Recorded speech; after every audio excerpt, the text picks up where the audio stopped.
আসসালামু আলাইকুম ওয়া রাহমাতুল্লাহি ওয়া বারাকাতুহু। আরকান অফিশিয়াল ফেসবুক পেজ এবং ইউটিউব চ্যানেলে আপনাকে স্বাগত।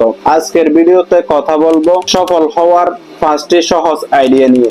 ভিডিওটি শেষ পর্যন্ত দেখবেন এবং ভুল ত্রুটি হলে ক্ষমা সুন্দর দৃষ্টিতে দেখবেন এবং আপনার মূল্যবান মতামত কমেন্টে জানিয়ে যাবেন। তাহলে ভিডিও শুরু করা যাক। 1 নাম্বার, পরিকল্পনা ও লক্ষ্য নির্ধারণ করুন। 2 নাম্বার, শিখতে ও উন্নত হতে ইচ্ছুক থাকুন। 3 নাম্বার, সময় সঠিকভাবে ব্যবহার করুন। 4 নাম্বার, সৎ ও পরিশ্রমী হন। 5 নাম্বার, ইতিবাচক মনোভাব ও ভালো সম্পর্ক গড়ে তুলুন। এই 5টি বিষয় যদি আপনি মেনে চলেন, অবশ্যই সহজেই আপনি সফলতা লাভ করতে পারবেন। সফলতা কোনো জাদুকরি নয়, এটা পরিশ্রমের মাধ্যমে আসে, শিক্ষার মাধ্যমে আসে, জানার মাধ্যমে আসে, সময়কে ম্যানেজমেন্ট করার মাধ্যমে আসে, সৎ এবং পরিশ্রমের মাধ্যমে আসে। সততা অনেক বড় একটা বিষয়। তো এই 5টি বিষয়কে আপনি মেনে চলুন, ইনশাআল্লাহ আপনাকে সফল হতে কেউ ঠেকাতে পারবে না। তো আজকের ভিডিও এই পর্যন্ত। ভিডিওটা ভালো লেগে থাকলে শেয়ার করে দিন এবং ইউটিউব চ্যানেল থেকে দেখে থাকলে সাবস্ক্রাইব করুন, আর যদি ফেসবুক পেজ থেকে দেখে থাকেন ফলো করুন। আসসালামু আলাইকুম ওয়া রাহমাতুল্লাহ।